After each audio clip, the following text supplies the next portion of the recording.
No Christmas card from Nicola Sturgeon this year. Again. But I did get a sort of present, along with every other citizen, a document called Scotland's Right to Choose. It is the Scottish Government's case for a second independence referendum next year, and it raises important questions. I'd like to put them to the First Minister now if I may. The first one is: do you really want a referendum in 2020? The Scotland's Right to Choose document says it is the government's position that a referendum should be held before the end of 2020. But do they really mean it? First, we can all see the polls. Support for independence hasn't changed much, but neither has support for remaining in the UK, and that means there's a good risk of yes losing in 2020. In private, many senior figures in the Scottish Government accept the only comfortable referendum will be when the polls are showing around 60% for yes for at least a year.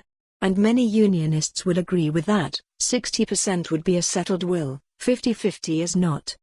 There are other reasons to doubt the SNP's insistence on 2020.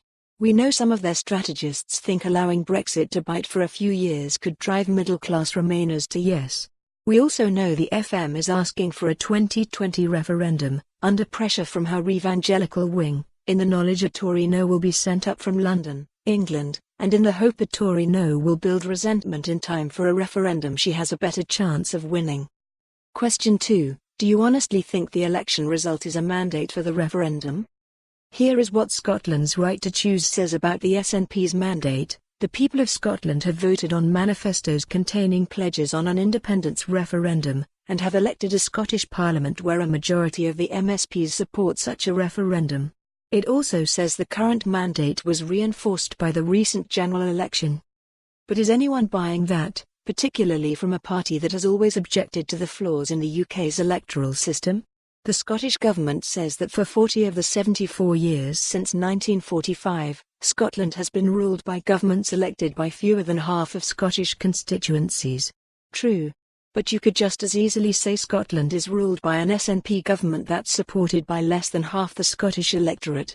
You could also say the SNP won 80% of the Scottish constituencies at the general election even though they attracted only 45% of the vote. The point is that our flawed system is usually an inaccurate reflection of opinion, and yet the Scottish Government is behaving as if it's gospel. As I said last week, thousands of unionist Scots voted SNP at the general election because they wanted Brexit stopped, and their votes do not count as support for a second referendum, and even if you do include them, the SNP still only attracted a min. For more on this story, visit the news article link.